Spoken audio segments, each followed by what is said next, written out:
Bienvenue sur le podcast Liberté libérale. Je suis Aurélie, psychologue entrepreneur. J'ai ouvert mon cabinet en janvier 2020 et à côté de ça, comme je suis passionnée de web marketing, j'ai décidé d'aider mes collègues, thérapeutes, praticiens et professionnels de santé à développer leur activité sur le web en boostant leur visibilité.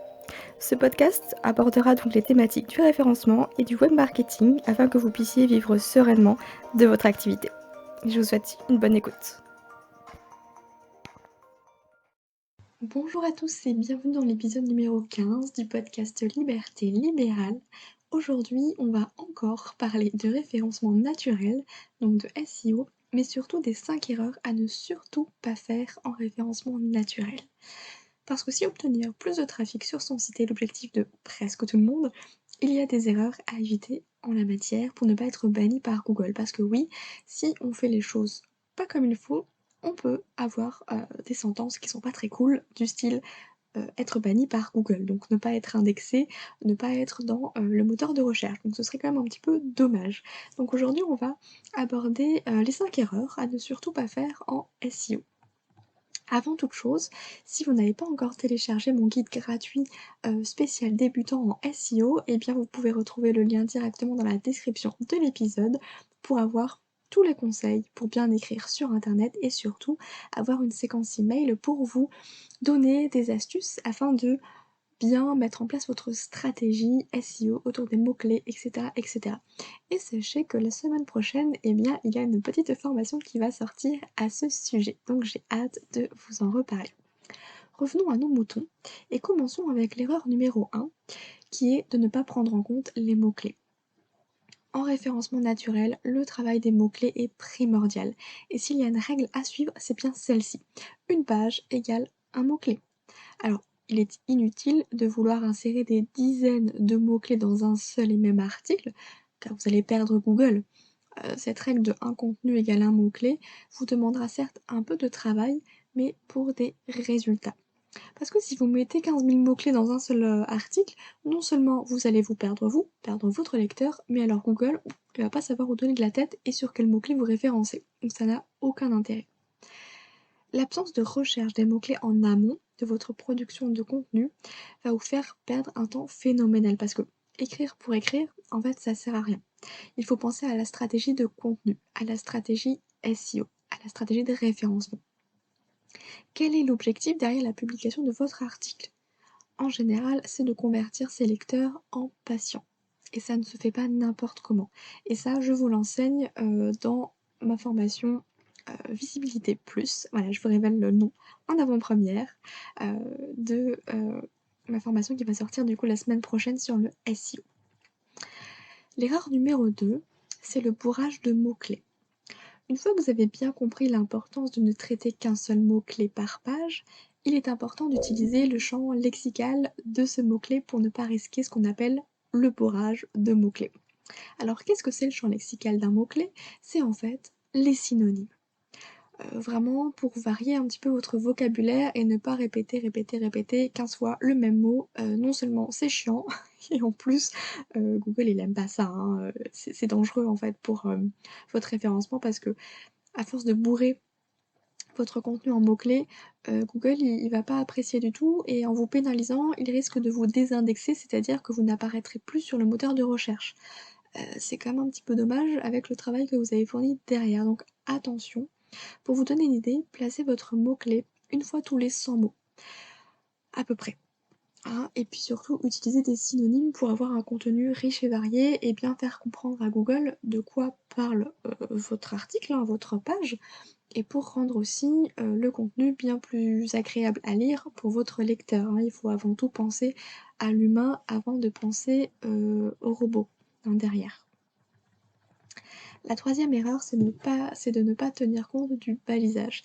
Alors, je vous en ai déjà parlé dans mon podcast précédent sur les 7 étapes pour un article SEO friendly, que je vous mettrai en lien également dans la description.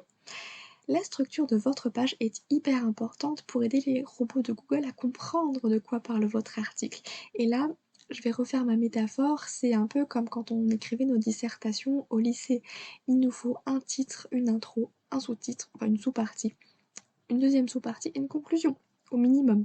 vous voyez? Donc surtout ne négligez pas la structure, ce qu'on appelle du coup le balisage, ce sont vos titres, vos sous-titres qu'on appelle également H1, H2, H3 et cetera et cetera. Parce que cette hiérarchie permet une meilleure compréhension de votre texte. En plus, visuellement, ça permet aussi au lecteur, d'accéder rapidement à l'information qu'il recherche. C'est plus agréable, c'est aéré, on comprend directement de quoi on parle. Donc pensez qu'une page ne doit avoir qu'un seul H1, c'est votre titre tout simplement. Ensuite, au moins un H2 et pas de H3 s'il n'y a pas de H2. OK? On suit la logique après, en termes de chiffres. L'erreur numéro 4, c'est de faire un copier-coller. Alors la pire erreur que vous puissiez faire en SEO, c'est bien celle-ci, c'est de faire un copier-coller, d'un article, de vos concurrents qui est bien placé sur Google, et de faire un coller du coup sur votre site en espérant le même résultat. Ça s'appelle du duplicate content ou alors du contenu dupliqué en français. Et alors ça, Google, il déteste. Mais alors vraiment, il est pas dupe, il a pas envie de se faire prendre pour un imbécile. Donc clairement, il sait très bien qui a publié ce contenu en premier, donc qui est l'auteur hein, de ce contenu. Et ce qu'il va faire, c'est que il va vous pénaliser. Et du coup, il risque de bannir absolument toutes vos pages. Donc vous voyez, pour un seul copier-coller, vous risquez de disparaître complètement sur les moteurs de recherche. Donc s'il vous plaît, pas de copier-coller. Non seulement pour respecter le travail des autres, hein, déjà en amont, mais aussi pour ne pas risquer de disparaître de la toile. D'être blacklisté, on va dire.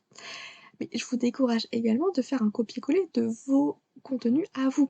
Imaginons qu'il y a un an, vous avez publié un article qui a super bien marché et que vous avez envie de le republier aujourd'hui. Ne faites surtout pas ça. Même si c'est vous l'auteur, on appelle quand même ça du contenu dupliqué et Google, il veut du contenu frais, nouveau. Donc surtout pas de copier-coller, que ce soit votre contenu à vous et celui des autres, hein, s'il vous plaît.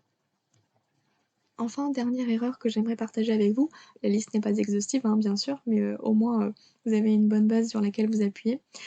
L'erreur numéro 5, c'est de rédiger moins de 300 mots. S'il vaut mieux privilégier la qualité à la quantité, il est tout de même important de ne pas rédiger de contenu en dessous de moins de 300 mots parce qu'en fait, vous risquez de passer à la trappe. Google a quand même besoin d'un minimum de contenu pour comprendre de quoi vous parlez et du coup pour vous positionner sur son moteur de recherche. Alors, même si on ne sait pas réellement combien de mots il faut écrire pour être bien positionné, parce que c'est plus une question de qualité encore une fois, un constat a été fait, les articles qui sont en général bien positionnés sur la première page de Google, en première place, et cetera, ils sont quand même aux alentours de 1000, 2000, 3000 mots. Donc c'est quand même assez conséquent, hein, je vous l'accorde. Vous n'êtes pas obligé d'en arriver là, mais la règle, c'est au moins de ne pas écrire en dessous de 300 mots. Donc le minimum, c'est quand même d'avoir 300 mots. Et si vous avez l'extension Yoast SEO installée sur votre site WordPress, tout en bas, il vous donne le nombre de mots que vous avez rédigés. Et ça, c'est hyper pratique. Donc voilà, n'hésitez pas à vous en servir. Donc voilà, vraiment un minimum de 300 mots, c'est quand même la base pour être pris en compte par Google. Ce serait encore dommage d'écrire pour rien, encore une fois, ne même pas être vu par Google. Donc voilà, 300 mots, c'est vraiment le strict minimum, même si je vous encouragerais à en faire plus si vous le pouvez, bien entendu. Donc vous savez désormais quelles sont les erreurs à éviter en SEO, donc il ne vous reste plus qu'à appliquer les bonnes pratiques en matière de référencement naturel pour voir vos pages grimper dans les moteurs de recherche, dans les résultats de recherche Google notamment.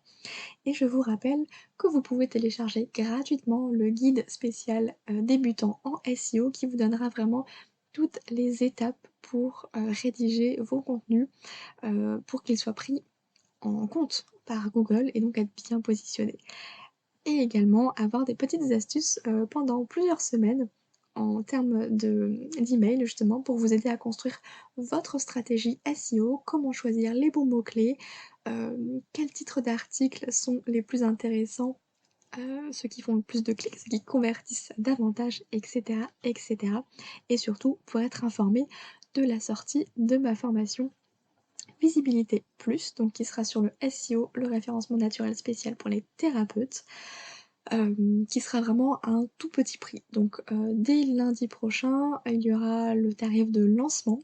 Je ne vous en dis pas plus, mais clairement c'est en dessous de 30 €. Donc voilà, c'est vraiment une formation que j'ai voulu accessible à tous en termes de prix. mais aussi en termes, de contenu. Si vous n'y connaissez rien en référencement naturel, elle est pensée vraiment pour, les débutants, à ce moment-là et vraiment pratique pas à pas. Donc si vous ne voulez pas louper, le tarif de lancement et la sortie de la formation, je vous invite fortement à télécharger ce fameux guide spécial SEO pour les débutants, car comme ça, vous serez automatiquement informés. Moi, je vous souhaite une bonne, création de contenu, une belle journée et je vous dis à très vite.